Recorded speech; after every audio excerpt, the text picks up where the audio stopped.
Esto es Espacio Saludable, un podcast de Christus Muguerza. Junto a médicos y especialistas, te compartimos información relevante para el cuidado de tu salud, bienestar y prevención. Hola, ¿qué tal? Bienvenidos a un episodio más de Espacio Saludable, un podcast de Christus Muguerza. Este es un espacio para platicar y resolver todas tus dudas sobre salud en voz de nuestros expertos. Yo soy Ani Ondarza y en este episodio platicaremos sobre el COVID-19 en la actualidad. Y para hablar de ello nos acompaña Alicia Estela López Romo. Bienvenida, doctora, ¿cómo está? Hola, ¿qué tal? Buenas tardes, muchas gracias por la invitación. Y bueno, pues vamos a iniciar. Al día de hoy, a 2 años del primer caso detectado de COVID-19 en México, ¿se podría decir que seguimos en pandemia? Todavía es muy complejo y se necesitan muchas cosas para poder llegar a la conclusión de que la pandemia ha terminado.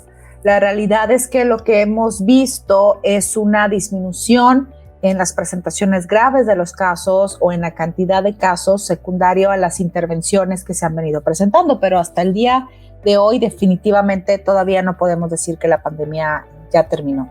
¿Y dónde podemos decir que nos encontramos actualmente? Pues es también un poco complejo poderlo definir.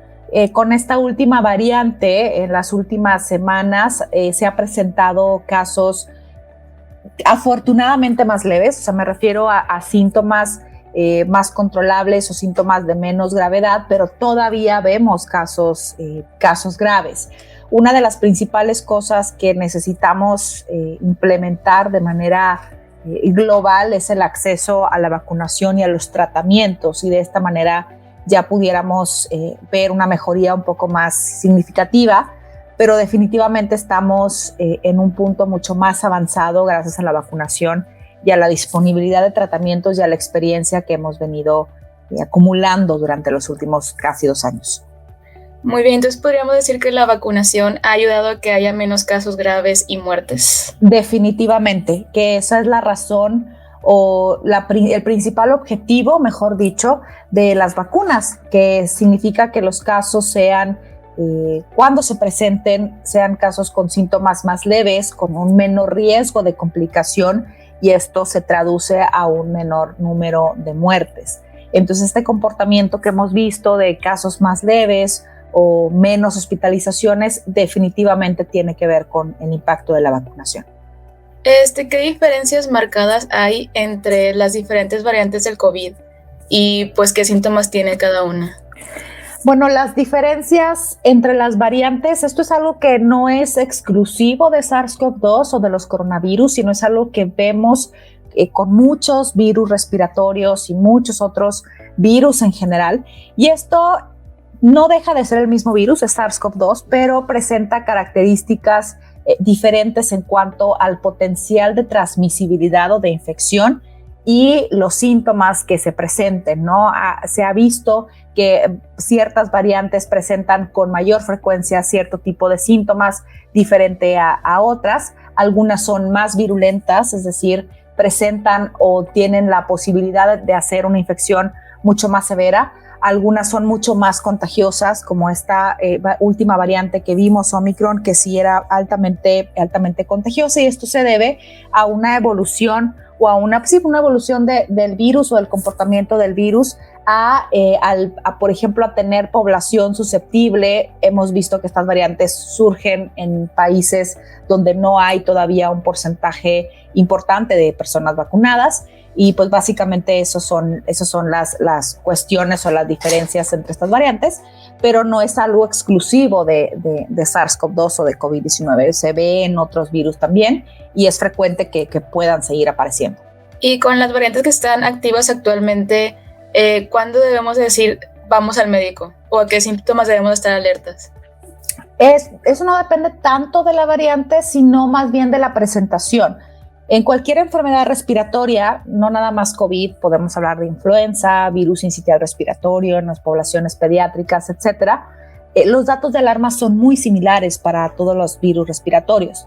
Es decir, que tengas síntomas que, por ejemplo, la falta de aire, que el momento que tú te pares a realizar una actividad normal, no sé, caminar dentro de la casa, subir escaleras o alguna actividad que requiere esfuerzo, te agites o te falte el aire en ese momento, que si estás en vigilancia o en seguimiento con un pulso oxímetro, tu saturación de oxígeno disminuya de manera significativa, o cuando se presenten síntomas persistentes difíciles de controlar, es decir, fiebre persistente que no se controla con los antipiréticos o con los medicamentos para el control de la fiebre, cuando haya también, por ejemplo, tos que desencadene esta disnea o falta de aire, también es un dato de alarma que requiere una visita médica y una revisión personal y para ver que no haya algún dato ya objetivo de precaución o de alarma que tengamos que preocuparnos. Y si ya sentimos que sí es COVID o ya tenemos un positivo a COVID, ¿cuántos días son los recomendados actualmente para el aislamiento?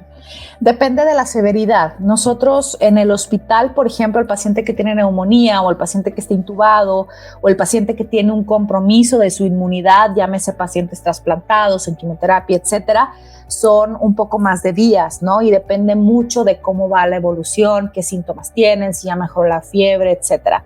En aquellos pacientes, por ejemplo, ambulatorios, es decir, que están en casa, que no tienen oxígeno, que a lo mejor tienen síntomas leves o leves moderados que se manejan en casa, normalmente con 7 días es suficiente, siempre y cuando no continúen con fiebre y sus síntomas hayan mejorado o vayan con esa tendencia a la mejoría. Obviamente después de este periodo es importante seguir apegados a las estrategias de prevención, en este caso el uso de cubrebocas después de quitarnos ese aislamiento es estrictamente necesario y se debe de seguir con esta estrategia. ¿Podríamos decir que es lo mismo aislamiento y cuarentena o qué diferencia hay? Es diferente. La cuarentena se refiere, vamos a poner un ejemplo, cuando tú tienes contacto con alguien positivo o alguien que tiene una enfermedad infectocontagiosa, el periodo de cuarentena es el periodo en el que tú te guardas, por así decirlo, esperando que no tengas o que sí tengas la enfermedad. Por ejemplo, sabemos que con COVID-19 normalmente de 10 a 14 días es como el límite para yo después de un contacto poder desarrollar o no la enfermedad. Entonces, ese es mi periodo de cuarentena. Yo tuve un contacto, pero yo no estoy enfermo, pero estoy en ese periodo en el que se pueden o no presentar síntomas porque estoy o no contagiado.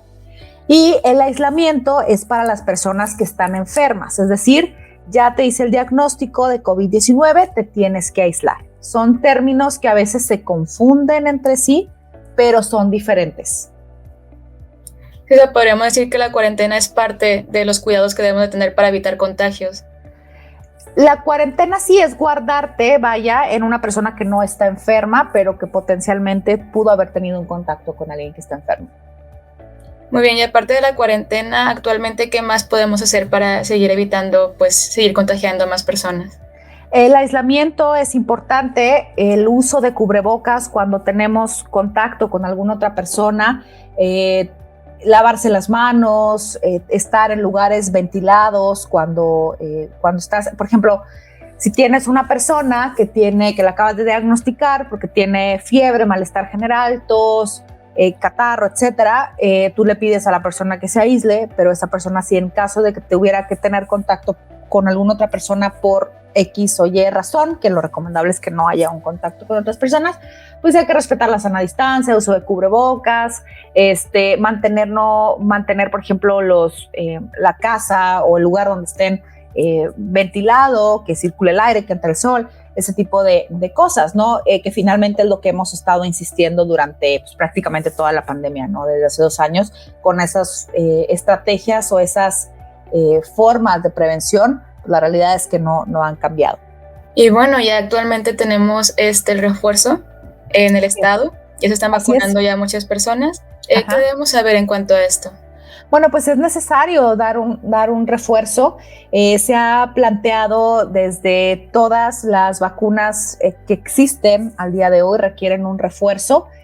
Muy seguramente conforme pase el tiempo tendremos más información de cada cuándo tenemos que darnos ese refuerzo, cada 6 meses, cada año, etcétera. Yo creo que es información que veremos a un futuro cercano, pero se ha visto en estudios que el aplicar un refuerzo de 5 meses de diferencia de la última dosis, 5 meses de la última dosis de la vacuna, promueve que esa inmunidad se mantenga de manera buena o de calidad, por así decirlo. Entonces, se vio en muchos estudios que personas que recibían este booster o este refuerzo se infectaban menos, o que cuando se infectaban presentaban síntomas leves. Esa fue la razón por la que se estableció y se decidió dar un booster o un refuerzo a todas las personas vacunadas. Y hasta el día de hoy lo que hemos visto en la experiencia del día a día es que aquellas personas que tienen un booster, pues era mucho menos probable que se infectaran o se infectaban con síntomas muy leves. A diferencia, por ejemplo, de aquellas personas que nada más tenían una dosis de aquellas vacunas que son unidosis, o que tenían solamente el esquema inicial de 2 vacunas completo. Entonces, es una indicación a raíz de estas observaciones y a raíz de lo que se vio en varios estudios de ponerse un refuerzo posterior al esquema de vacunación para COVID. Se ha visto que no necesariamente tiene que ser la misma marca de vacuna. También se ha demostrado en estudios publicados que combinar con algún otro tipo de vacuna que use diferente tecnología también resulta y ha tenido más bien resultados buenos. Y bueno, esto pues sí reduce los síntomas, pero también reduce el contagio, o sea, de que yo soy menos contagiosa porque ya tengo un booster, ¿o es igual? Así es, la verdad es que el booster te ayuda por donde tú lo veas, ¿no? Y la vacunación te ayuda por donde tú lo veas, ¿no? Si tú estás vacunado, tú estás protegido contra la infección sintomática leve o moderada, es decir, es menos probable que te enfermes, es mucho menos probable que vayas a llegar al hospital, y es mucho menos probable, poco, que te vayas a morir por la enfermedad. No sé si me explico, o sea, nos quita tanto el contagio para síntomas leves como síntomas graves, como el fallecer por la enfermedad.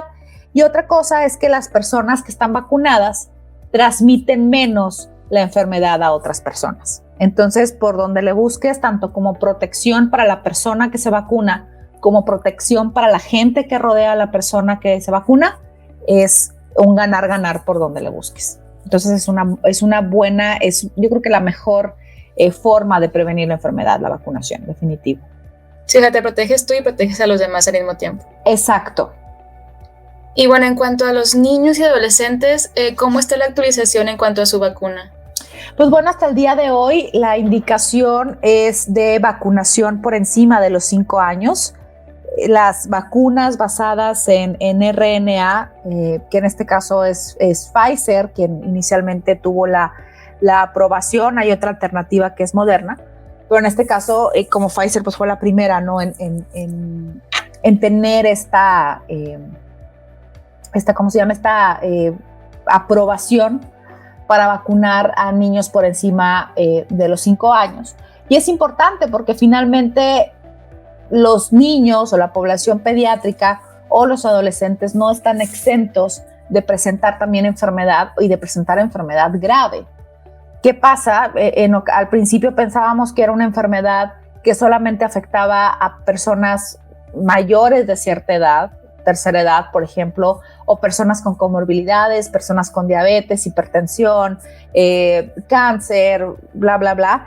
Y la realidad es, conforme fue avanzando la pandemia, empezamos a ver que pues había gente que a lo mejor no tenía ninguna enfermedad, gente que era joven, gente que era activa físicamente, y se enfermaban de manera grave.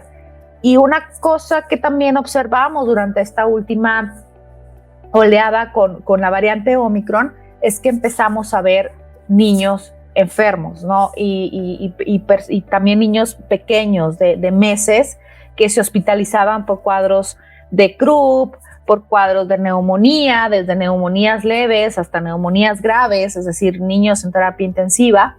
Entonces, pues sabemos que también es una población vulnerable que amerita ser vacunada. debajo de los 5 años están estudios corriendo y se está viendo todavía, y muy seguramente pronto veremos conclusiones de cuándo se aprueban las vacunas para población menor de 5 años, ¿no? Pero la realidad es que también el volver a la escuela, el convivir con otros niños, etcétera, así como favorece la transmisión de otras enfermedades respiratorias virales en la población pediátrica, pues SARS-CoV-2 o COVID-19 no es la excepción. Entonces, una población que tiene que estar vacunada también. Claro, ya forma parte de todas las enfermedades a las que pueden estar pues expuestos los niños. Puesto. Y pues como esto de la vacunación a los mayores de 5 años se podría decir reciente, hay muchas dudas. Entre ellas, ¿hay una enfermedad o algo que tengan los niños que les prohíba o por las cuales no se puedan vacunar? No, la realidad es que las indicaciones de vacunación, más bien las contraindicaciones, o sea, que no te vacunes, pues realmente es la alergia a los componentes de la vacuna, que no es algo que haya sido como muy significativo. O sea, el hecho de que a lo mejor una persona, un niño, sea alérgico a cierto medicamento, a cierta comida, a cierto tipo de producto que consumas, etcétera, no lo hace, no contraindica que te puedas poner la vacuna, o sea, te la puedes poner. Los beneficios son por mucho, mucho, mucho mayores que tener alguna complicación o alguna alergia a dicha vacuna. Entonces todos deberíamos vacunarnos, la verdad. Igual, y para estar seguros, pues le pueden preguntar a su pediatra, que yo creo que les va a decir lo mismo que nos estás diciendo ahorita. Exactamente. Siempre es importante pues el contexto, ¿no? Sé que hay personas o hay niños que a lo mejor tienen ciertas enfermedades, que toman ciertos medicamentos o que tienen inmunodeficiencias, etcétera, que sí es importante una evaluación por su mismo pediatra, pero la realidad es que no hay una contraindicación así, más que la alergia, ¿no? al componente de la vacuna, que pues es una cantidad pues mínima de personas que lo pudieran referir. Entonces todos deberíamos de vacunarnos, la verdad. Y pues bueno, volviendo a la comunidad ya en general, ¿hay algún efecto secundario en el tercer refuerzo, bueno, en el refuerzo vaya o en el booster? Muy similar a lo que se observó con las otras dosis. Normalmente las vacunas en general, sobre todo en los niños, se ve que puedan tener efectos a muy corto plazo. O sea, si tú lo vacunas contra influenza, sarampión, neumococo, etcétera, puede haber dolor en el brazo, puede haber fiebre, puede haber malestar que duran 24, 36 horas y la persona se le quita, ¿no? Y lo mismo ha pasado con las vacunas de COVID, la marca que quieras y el tipo de vacuna que quieras, ¿no? Y también depende mucho de la persona. Te platico, durante el refuerzo, hubo gente en el hospital que tuvo fiebre, malestar, cuerpo cortado de un día, 12 horas, 24 horas. Se tomaba algún medicamento para controlar los síntomas y de rato andaban ya como si nada, ¿no? Y también hubo gente que se puso la vacuna y un poquito de dolor en el brazo, de un par de horas y ya andaban como si nada. O sea, sí depende más bien de cada persona. Pero estos efectos que vemos de fiebre, dolor en el cuerpo, dolor en el sitio de la aplicación, etcétera, son síntomas muy frecuentes que vemos y que se pueden controlar con cualquier analgésico o antipirético que tengamos disponible en nuestra casa, y no duran más de 24 o 36 horas. ¿Y el que cambie de marca de vacuna puede ser la causa de que sean más efectos secundarios en este booster, en el refuerzo? Que sea una marca diferente, no se ha visto así una relación muy clara, la verdad, en ese sentido. Y de todas maneras, como te comento, depende también mucho de la persona que se la aplica, ¿verdad? Porque hay gente que cero molestia y hay gente que sí tiene síntomas, pero pues se controlan sin ningún problema. Y pues después de las 48 horas que ya mencionas, si siguen con los síntomas, ¿ya es importante asistir al médico? Sí, es importante valorarlo porque no duran tanto tiempo estos síntomas asociados a la vacuna, y bueno, pudiera ser otra cosa. Entonces sí valdría la pena revisarse. Importante recordar que la vacuna no tiene la posibilidad de causar la enfermedad. O sea, es imposible que la misma vacuna te cause COVID o que te positivice una prueba. puede suceder que te vacunas y resulta que traes el COVID incubándose, por así decirlo, y a los 3-4 días presenta síntomas, o puede suceder también que recordemos que la vacuna en el momento que se aplica, pues el efecto no es inmediato, hay que esperar un par de semanas para ver ese efecto ya protector de la vacunación. Entonces, en ocasiones nos ponemos la vacuna y a lo mejor a la semana no empiezas con síntomas, y esto porque no hemos tenido todavía ese efecto total de la vacuna, ¿no? Entonces, sí es importante que si pasan después de estas 36, 48 horas, importante, o si empeoran los síntomas, importante ir a una valoración médica. Sí, claro, porque muchos piensan de que ya nos vacunamos, ya podemos viajar, ya podemos estar en fiestas como si nada, y pues no es así, ¿verdad? No, porque te la pones y el efecto no es inmediato. O sea, sí hay un efecto o una acción inmediata, pero el efecto protector no lo ves hasta 2-3 semanas después de que te la pusiste. Y que completes el esquema también. Y pues bueno, en el caso del booster es una dosis más, pues tienes que esperarte esas semanas para ver realmente un efecto importante de protección. ¿Y hay alguna recomendación extra aparte de las ya mencionadas para seguir cuidándonos de este virus? Pues lo que hemos insistido prácticamente durante toda la pandemia, definitivamente la forma de transmisión pues es de persona a persona, ¿no? A través de secreciones respiratorias, el uso de cubrebocas, la sana distancia, el no acudir a lugares donde hay mucha gente, lugares encerrados, son cosas como básicas, ¿no? Al principio de la pandemia veíamos gente que se rociaba los zapatos, que se mojaba los zapatos con cloro o con algún desinfectante, desinfectaban el supermercado o de las bolsas que traían del súper, cuando sabemos que la realidad es que esa no es una vía de transmisión efectiva y no representa la forma más significativa de transmisión. Entonces el virus tú lo traes y tú lo contagias a otra persona que está susceptible y que todo se pone de acuerdo, ¿no? Para que ocurra esa transmisión de una enfermedad, como sucede en cualquier enfermedad infecciosa. Pero definitivamente el uso de cubrebocas, la sana distancia, la vacunación, el no acudir a lugares con mucha gente, son definitivamente medidas que desde el principio de la pandemia no han cambiado. Al principio de la pandemia no tenemos vacuna, ¿no? Pero ahorita definitivamente es la mejor forma de protección junto con lo que hemos comentado.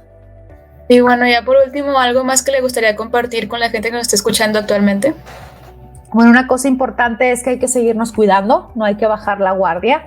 Es importante estar al pendiente de la información que se genera. Durante la pandemia ha habido una circulación impresionante de fake news, impresionante de noticias que no son verdaderas, que pueden causar pánico y desinformación. Afortunadamente hay gente y hay espacios como aquí en Christus Muguerza que se preocupan por diseminar y por transmitir información verídica, información buena, para que la gente esté enterada de cómo las cosas, o sea, cómo son, definitivamente, ¿no? Entonces no hay que bajar la guardia, hay que leer o buscar información en sitios confiables, con fuentes adecuadas, hay que vacunarse. Si algo hemos visto en las últimas décadas es que las personas viven más tiempo, y gran parte de esto ha sido secundario a las vacunas y a la prevención de las enfermedades transmisibles que se previenen por vacunación. Ya no vemos enfermos de sarampión, ya no vemos enfermos de polio, ya no vemos enfermos de muchas otras enfermedades que se transmiten, infecciosas transmisibles, ¿verdad? Prevenibles por vacunación. Entonces, realmente esto ha venido a ser un impacto, ¿no?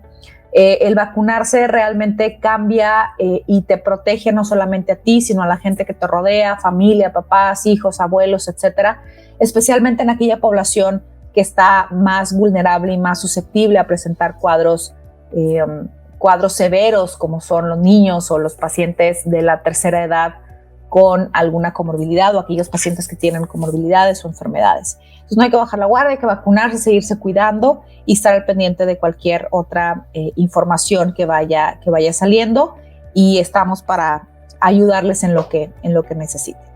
Muy bien, entonces hay que informarnos muy bien, vacunarnos y seguirnos cuidando. Así es. Me dio mucho gusto platicar contigo, doctora. ¿Cómo podemos contactarte?